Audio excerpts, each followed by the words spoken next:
Hey guys, hey, I hope everything's going good for all of you, as best we can anyway, with the coronavirus stuff we have going on. Bob and I are practicing our social distancing, which a couple weeks ago would have been known as we live 30 miles apart, but today it's social distancing. Myself, staying around home more. I'd like to go to the lake a little bit more, but we need the weather to warm up. Anyway, today what we're going to talk about. I paint a lot of lures. I've showed you guys a lot of lures that I've painted, but I realized not once have I ever sat down and showed you how I put the hooks on. And there is an art to working with split rings and fish hooks. So I thought today, let's take a few minutes, we're going to go to the workbench, and I'll show you the way I get all the hooks put on the lures. Stick with me. All right, we're going to start this. Let's get down to some of the basics. We're going to start, I got a little Spro's Little John style lure here we're going to use. I've got two split rings we're going to use. I have an oval split ring, and I've got some hooks out. And I want to take a minute, I've discussed this before in the hooks. What we're going to use is short shank, extra wide gap hooks. And I want to compare that if I can to there's your standard round bend.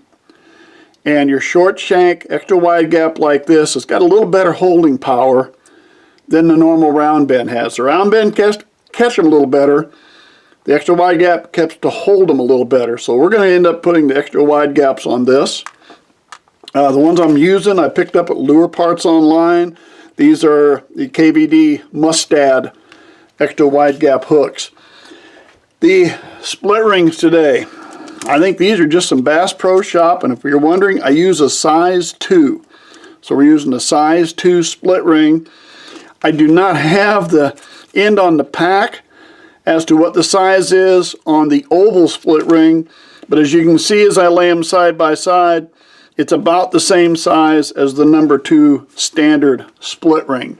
So if you go into stores and you're looking for them, just try to get them to match up. That's the number 2, match up the one right beside it. All right, let's get in and show you how the procedures or the steps I go through to get the hooks on the lures. All right, the other thing we need to talk about is the split ring pliers. I picked these up at Hobby Lobby. There's probably other locations you can get them. I will admit, I've been, at least at my local Walmart, you go back in the hobby, well, not the hobby section, it's the craft section. And they make jewelry and stuff. They have all kinds of pliers, but my local Walmart does not carry a split ring pliers. I did get mine at Hobby Lobby. I did this for a while without a split ring pliers. It's a whole lot easier with these. All right, let's start. We're going to start out here, and I'm going to explain a little about the split ring while I'm starting this. We're going to have the oval split ring. We're going to put that on the bill first. I'm going to try to do this all on camera. I'm not usually used to holding it in a certain way, but in order to show it for you, I will. Get my split ring. I like the oval split rings on the bill.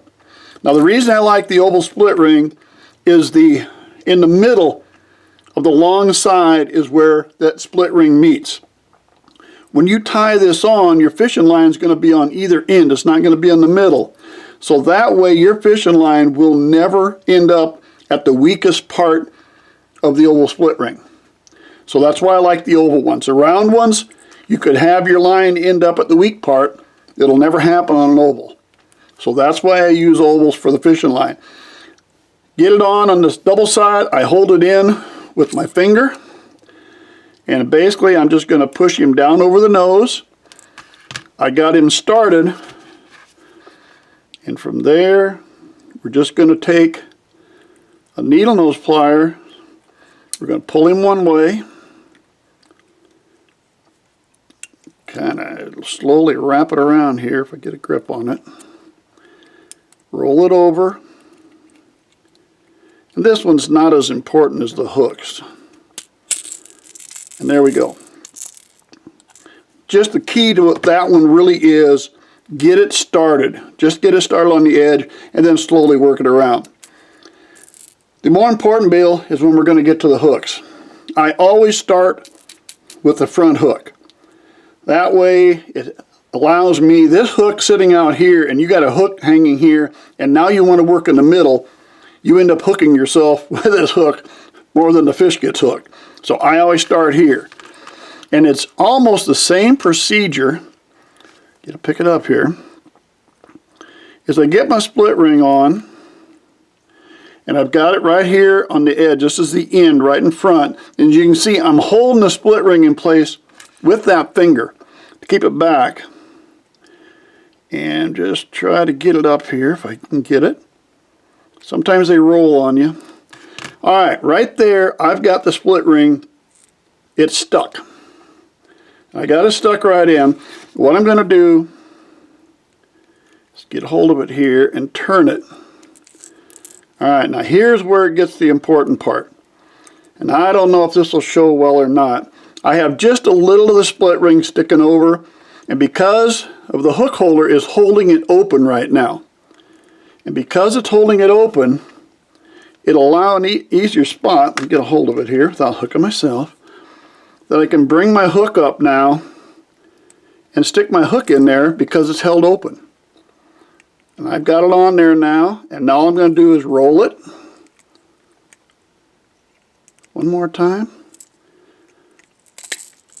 And there we are. And we're on. So the biggest key to this is, let's get another one, I'll show you again. Let's get it started. Alright, got it up here started. Hold my finger against it. I'm going to push it on. And this is the biggest key. Do not put that all the way on. Some people will take and you put it all the way on, and now you're starting from scratch when you come back with a hook. Don't do that. Stop here where you're halfway. Kind of push it through a little. You've got to have enough of the ring right there to be able to start the hook. Normally I've got this laying down here, and I might have to this time. But I want you to be able to see it, but there we go. Oops, got to get it on the camera. There we go. I've hooked my hook on that little bit. That's all it's going to take. I got to get a grip on it. And now I'm just going to rotate everything. Trying to watch what I'm doing and see if this is still in the camera. Turns out not to be a real easy job. And there we go. And we're on. And that's all it takes. But the biggest key is do not put the split ring all the way up tight.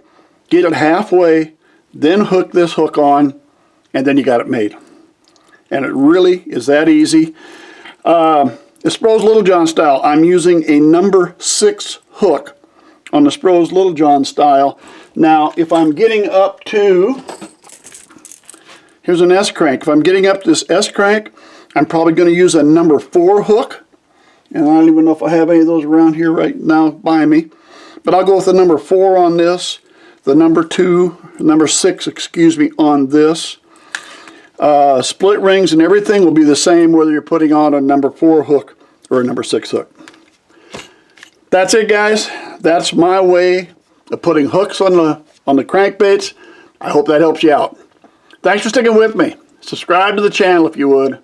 Hope to see you again real soon.